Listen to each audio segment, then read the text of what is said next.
শীতকাল এসে গিয়েছে আর এই শীতে বাড়িতে মন টেকানোটা যেন মুশকিল হয়ে পড়েছে দিন দিন। রোজগার অফিস কাছারি করে নাবিশ্বাস হয়ে উঠছে সাধারণ মানুষের। এই অবস্থায় সকলেই কম বেশি চাইছে কোথাও একটু ঘুরে আসতে। আপনিও কি রোজগার জীবন থেকে একটু ব্রেক নিতে চাইছেন? কোথাও ঘুরতে যাওয়ার জন্য আপনার মনটা আনছান করছে? তাহলে আজকের এই ভিডিওটি রইল শুধুমাত্র আপনার জন্য।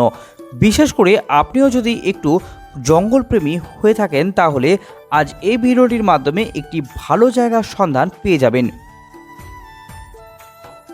এখানে আপনি পরিবার পরিজন, বন্ধু বান্ধব, বয়স্ক বাবা মাকে সঙ্গে নিয়েও যেতে পারবেন। আজ আপনাকে কলকাতার খুব কাছেই একটা জায়গার সন্ধান দেওয়া হবে, যাকে অনেকেই মিনি আফ্রিকা বলে থাকেন। হ্যাঁ, একদম ঠিক শুনেছেন। আর এই জায়গাটি সম্পর্কে এখনও এমন অনেকেই আছেন যারা জানেন না। পাহাড় জঙ্গলে ঘেরা ডেব্রিগড়ে ঘুরে আসতে পারেন আপনি এই শীতে। এই ডেব্রিগড় উড়িষ্যা রাজ্যে অবস্থিত। এখানে গেলে আপনি একই সঙ্গে জঙ্গল, নদী, বন্যপ্রাণী দেখতে পাবেন, সেই সঙ্গে প্রকৃতিকে খুব সুন্দরভাবে উপভোগ করতে পারবেন। এই ডেব্রিগড় এলে ডেব্রিগড় ওয়াইল্ড লাইফ সেঞ্চুরি যেতে ভুলবেন না।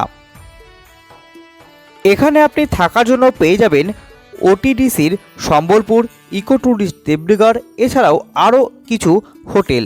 যারা কখনো জঙ্গলে থাকার অভিজ্ঞতা পাননি তাদের কাছে এই জায়গাটি একদম স্বর্গের মতো মনে হবে। এছাড়াও এখানে রয়েছে নেচার ক্যাম্প, আপনি এখানেও থাকতে পারেন। আপনি জানলে অবাক হবেন, নেচার ক্যাম্পের কটেজগুলি একদম নীল জলরাশি আর অপরদিকে সবুজ গভীর অরণ্যের মধ্যে রয়েছে। আর শান্ত বড় বড় গাছের সারির মধ্য দিয়ে চলে গিয়েছে রাঙামাটির রাস্তা। এখানে আপনি বন্য হরিণ, ময়ূর, বাঘ এছাড়াও বিভিন্ন প্রাণী দেখতে পাবেন। এখন নিশ্চয়ই ভাবছেন কিভাবে যাবেন এখানে। তাহলে জানিয়ে রাখি, প্রথমে হাওড়া থেকে সম্বলপুর স্টেশনে পৌঁছে যান আর এরপর সেখান থেকে ডেব্রিগড় যাওয়ার জন্য অটো বা গাড়ি রিজার্ভ করে নিন।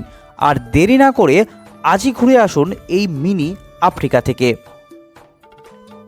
এখানকার হোটেলের নাম্বার আমি নিচে ডেসক্রিপশন বক্সে দিয়ে দেবো, অবশ্যই দেখে নেবেন। ভিডিওটি কেমন লাগলো জানাবেন, সাথে লাইক, শেয়ার ও কমেন্ট করবেন। এবং আপনি আমার চ্যানেলে নতুন হয়ে থাকলে অবশ্যই চ্যানেলটি সাবস্ক্রাইব করে নেবেন। ভালো থাকবেন, নমস্কার, ধন্যবাদ।